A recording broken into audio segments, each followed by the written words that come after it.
جو شخص یہ دعویٰ کرے کہ اس کے پاس ستاروں کا علم ہے اور غیب کی خبریں بتائے یا غیب کی خبریں جاننے کا دعویٰ کرے تو ایسا شخص کاہن ہے، نجومی ہے، اور کاہن اور نجومی کے پاس جانے سے رسول اللہ صلی اللہ علیہ وسلم نے منع فرمایا۔ اسی طرح بدشگونی لینے سے بھی منع فرمایا، اس معنی میں کہ کوئی شخص کسی جگہ کو منحوس سمجھے یا کسی آدمی کو منحوس سمجھے۔ ویسے عام طور پہ ہوتا ہے کہ جی میں آج صبح صبح فلاں آدمی کو ملا ہوں، بس یہ تو بڑا منحوس آدمی ہے، سارا دن ہی میرا برباد ہوگا۔ یا کسی چیز کو منحوس سمجھے، سفر کے لیے نکلا ہے اور کوئی ایسی چیز دیکھ لی جو اس کے ذہن کے مطابق منحوس ہے اور وہ واپس آ جائے کہ نہیں یہ سفر درست نہیں، تو ایسی بدشگونی لینا درست نہیں ہے۔ دل میں وسوسہ آ جانا یہ تو ایمان کی کمزوری ہے، لیکن اس وسوسے کے مطابق عمل کر گزرنا یہ اہل ایمان کے لیے جائز نہیں۔ کالی بلی راستہ کاٹ گئی ہے، سفر مبارک نہیں ہوگا، صبح صبح کوا منڈیر پر آ کر بولا ہے آج کا دن اچھا نہیں ہوگا، تو یہ تمام چیزیں شریعت محمدیہ میں ان چیزوں سے منع کیا گیا ہے۔ آئیے رسول اللہ صلی اللہ علیہ وسلم کا فرمان سنتے ہیں۔ صحیح مسلم میں یہ روایت ہے، سیدنا معاویہ بیان کرتے ہیں، میں نے عرض کی اللہ کے نبی صلی اللہ علیہ وسلم کچھ ایسے کام جو ہم زمانہ جاہلیت میں کرتے تھے، ہم کاہنوں کے پاس جایا کرتے تھے، تو آپ صلی اللہ علیہ وسلم نے فرمایا فَلَا تَأْتُوا الْكُهَّانَ، تم کاہنوں کے پاس نہ جایا کرو۔ آج بھی عام رواج ہے، سڑکوں کے کنارے فٹ پاتھ پر بیٹھے ہوئے یا ترقی کر کے اب دفتروں تک پہنچ گئے، آفس بنا لیے، نجومیوں کے پاس اکثر لوگ جاتے ہیں، شادی سے پہلے جائیں گے ہم فلاں جگہ شادی کر رہے ہیں، خیر والی ہوگی یا نہیں، ہم فلاں کاروبار کر رہے ہیں، یہ خیر والا ہوگا یا نہیں۔ اسلام نے حکم دیا تھا کہ تم کوئی بھی کام کرنے سے پہلے استخارہ کرو، اپنے اللہ سے مشورہ کرو، 2 رکعت نماز پڑھو، استخارے کی دعا کرو اور اللہ سے مشورہ کرو۔ جو اللہ سے مشورہ کرتا ہے وہ کبھی نامراد نہیں ہوتا۔ تو بجائے یہ اللہ کی طرف رجوع کرنے کے، بہت سے کلمہ گو بھی ایسے ہیں جو نجومیوں کے پاس جاتے ہیں، کاہنوں کے پاس جاتے ہیں، ستارہ پرستوں کے پاس جاتے ہیں۔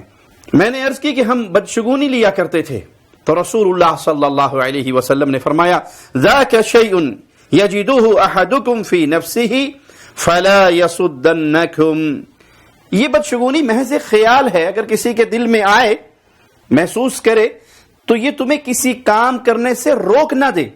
دل میں وسوسہ آ جانا اس پہ انسان کا کنٹرول نہیں ہے، لیکن انسان اس کے مطابق پھر اس عمل سے بھی رک جائے کہ نہیں یہ فلاں چیز ایسے ہے۔ ایک دفعہ ایک شخص کا حال ہم نے سنا، اس نے اپنی بیوی کو صرف اس لیے طلاق دے دی کہ اس کا ستارہ کچھ اور تھا اور بیوی کی تاریخ پیدائش کے لحاظ سے اس کا برج کچھ اور تھا، تو اس نے کہا ہمارا آپس میں سیٹنگ ہونا، معاملات درست چلنا مشکل ہے۔ جو ہی اسے یہ شادی کی ابتدا میں ہی خبر ہوئی تو اس نے اسے طلاق دے دی۔ یہ ستارہ پرستی ہے جو اسلام کے اندر حرام ہے۔ صحیح بخاری میں سیدنا ابو ہریرہ رضی اللہ عنہ سے روایت ہے کہ اللہ کے نبی صلی اللہ علیہ وسلم کے پاس 2 عورتیں جھگڑا لے کر آئیں اور اللہ کے نبی صلی اللہ علیہ وسلم نے ان کا جھگڑا سنا۔ ایک عورت نے دوسری عورت کو پتھر مارا تھا جس سے اس کے پیٹ میں موجود بچہ فوت ہو گیا۔ اللہ کے نبی صلی اللہ علیہ وسلم نے ان کی گفتگو سننے کے بعد فرمایا ان دیت ما فی بطنها غرۃ عبد او امۃ، عورت کے پیٹ کے بچے کی دیت ایک غلام یا لونڈی ادا کرنا ہے۔ جس عورت پر تاوان واجب تھا اس کے سرپرست نے کہا کہ اللہ کے نبی صلی اللہ علیہ وسلم اس کی دیت کیسے ہوگی جس نے نہ کھایا نہ پیا نہ رویا نہ چلایا؟ تو اللہ کے نبی صلی اللہ علیہ وسلم نے اس کی یہ گفتگو جو قافیہ ملا کر اس نے یہ گفتگو کی، یہ گفتگو سننے کے بعد اللہ کے نبی صلی اللہ علیہ وسلم نے فرمایا انما ھذا من اخوان الکہان، یہ تو کاہنوں کا بھائی معلوم ہوتا ہے، اس کا طرز کلام، اس کی گفتگو کا سٹائل وہ کاہنوں جیسا ہے، وہ بھی اسی طرح گفتگو کرتے ہیں، تو یہ کاہنوں کا بھائی محسوس ہوتا ہے۔ صحیح بخاری اور صحیح مسلم میں سیدہ عائشہ رضی اللہ تعالی عنہا سے روایت ہے کہ لوگوں نے اللہ کے نبی صلی اللہ علیہ وسلم سے کاہنوں کے بارے میں سوال کیا تو آپ نے فرمایا لیسوا بشیء، وہ کچھ نہیں ہے۔ یہ نجومی، یہ کاہن، یہ غیب کی خبروں کے دعوے دار یہ سب جھوٹ کا پلندہ ہے. یہ شیاطین کے پجاری ہیں, ان کے پاس ایک سچ اور 100 جھوٹ ملا کر پھیلانے والی کہانی ہے. وہ ایک اہل ایمان کا نوجوان ایک نجومی کو فیل کرنے کے لیے اور اس کے دعوے کو جھٹلانے کے لیے اس کے پاس گیا اور اپنا ہاتھ اسے دکھایا اور کہا جی یہ میرا ہاتھ دیکھیں اور میرا ذائچہ کھینچیں اور بتائیں مجھے. اس نے ہاتھ پکڑ لیا اور اس کی لائنیں دیکھنا شروع ہو گیا. تو اس نے کہا ذرا مجھے یہ سوچ کے اور ذائچہ لگا کے بتائیں یہ تھپڑ میں آپ کے منہ پہ ماروں گا یا نہیں ماروں گا. تو بجائے اس نے جواب دینے کے ہاتھ باندھ دیے اور کہا لگتا کو واپیاں دا منڈا کٹ اور جا کیوں میری روزی روٹی تلات مارنا ہے. کیوں اگر وہ دعویٰ غیب کا کر رہا ہے اور کہے تو مارے گا تو یہ روک لے گا تب اس کا دعویٰ جھوٹا, اور اگر کہے نہیں مارے گا تو یہ رکھ کے مارے گا تب اس کا دعویٰ جھوٹا. تو یہ خبر ہمیں رسول اللہ صلی اللہ علیہ وسلم نے دی, لیسوا بشیء, یہ کچھ نہیں ہے, ان کے پلے میں کچھ نہیں ہے. اور جاہل بے وقوف لوگوں کو ہم نے یہاں تک دیکھا کہ وہ ایسے نجومی کے پاس جاتے ہیں, ایسے کاہن کے پاس جاتے ہیں جس نے ایک بے زبان جانور رکھا ہوا ہے, طوطا پالا ہوا ہے, اور چند پوڑیاں اس نے اپنے دراز میں رکھی ہوئی ہیں, اور جو ہی وہ آتا ہے طوطا چکر لگاتا ہے اور ایک پوڑی اٹھا کر دے دیتا ہے اور یہ اس کو بتا دیتا ہے تمہاری یہ شادی بیکار ہوگی, کامیاب ہوگی, ناکام ہوگی, کاروبار اچھا ہوگا. تمہیں اللہ نے اشرف المخلوقات بنایا اور بدعقیدگی نے تمہیں ذلت کی کس دلدل کے اندر گرا دیا.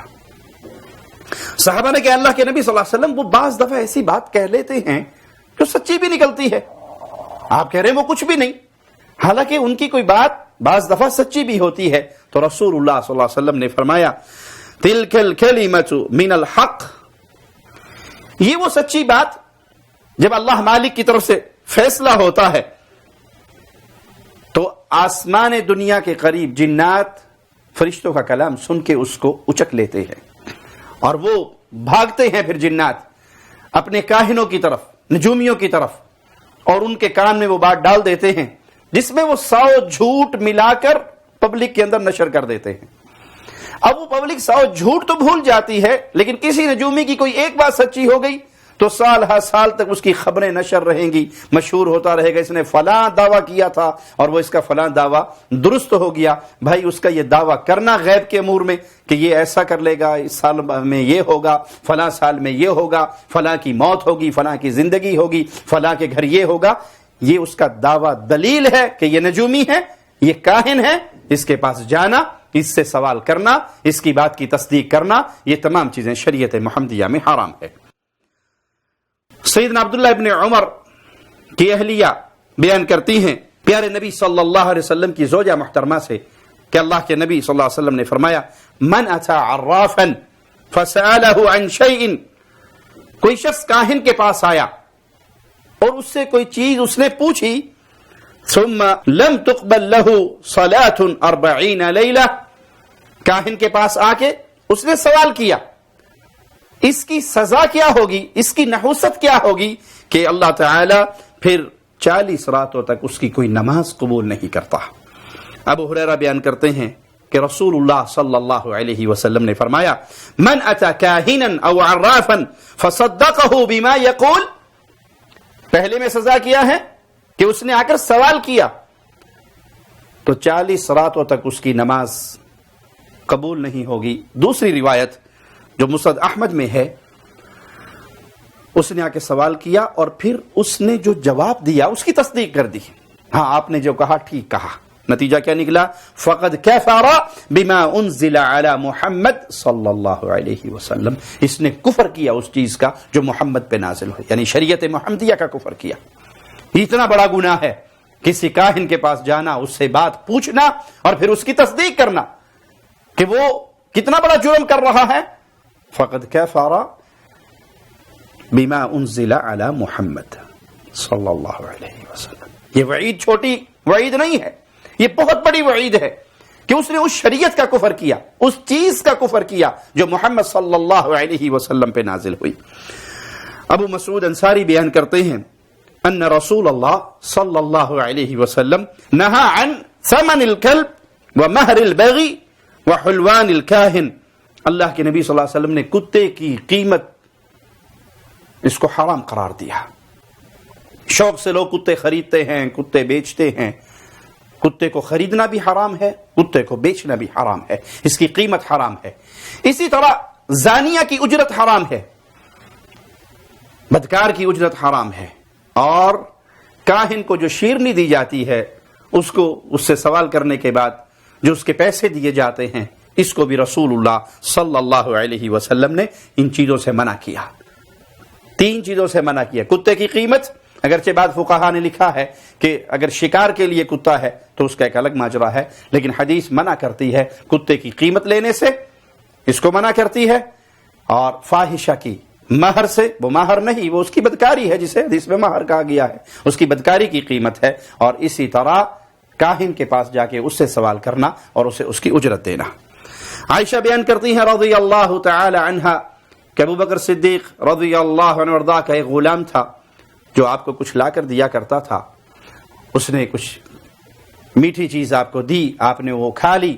کھانے کے بعد وہ غلام کہنے لگا آپ جانتے ہیں یہ کہاں سے آئی؟ تو سیدنا ابو بکر نے کہا نہیں، مجھے نہیں معلوم. تو کہا یہ میں نے زمانہ جاہلیت میں کسی کے لیے کہانت کی تھی، آج اس نے مجھے اس کا بدلہ دیا ہے یا اس کے پیسے دیے ہیں، اس سے میں نے یہ چیز خرید کے آپ کے سامنے پیش کی ہے. تو ابو بکر صدیق رضی اللہ عنہ وارضاہ انبیاء کی پوری جماعت کے بعد کائنات کی افضل ترین ہستی، خلیفہ بلا فصل، اللہ سے کتنا ڈرنے والے، اللہ کی محبت میں کس حد تک جانے والے. پتہ لگا یہ کاہن کی کمائی کی چیز ہے جو میرے پیٹ میں گئی. اپنے ہاتھ کو اپنے منہ میں ڈالا اور اس وقت تک اپنے حلق میں اپنے ہاتھ کو مارتے رہے جب تک پیٹ سے کھائی ہوئی تمام چیزوں کا اخراج نہیں ہو گیا. ابو بکر صدیق کے پیٹ میں کوئی حرام چیز نہ جائے. یہ ہے پیارے نبی صلی اللہ علیہ وسلم کے صحابہ کی تربیت، اور یہ ہے پیارے نبی صلی اللہ علیہ وسلم کی احادیث. تو پیارے بھائیوں، ان نجومیوں کے پاس جانا، ان سے سوال کرنا، وہ شادی کے مسائل میں ہو، وہ کسی اور مسئلے میں ہو، اور ان کی باتوں پر ایمان لانا. جس طرح آج کے اخبارات کے اندر، سنڈے میگزین کے اندر پورا ایک پیج چھپتا ہے آپ کا یہ ہفتہ کیسے گزرے گا. یہ غیب کے دعوے دار، یہ کاہن ہیں، یہ عراف ہیں، یہ نجومی ہیں. ان کے پاس جانا بھی حرام ہے، ان سے بات پوچھنا بھی حرام ہے، اور ان کی باتوں کی تصدیق کرنا بھی حرام ہے. اللہ ہمیں توحید کا فہم عطا فرمائے، پیارے نبی صلی اللہ علیہ وسلم کی احادیث پہ عمل کرنے والا بنائے. اقول قولی هذا واستغفر الله لي ولكم ولسائر المسلمين. آپ کی شان شوکتوں سے الگ دوسری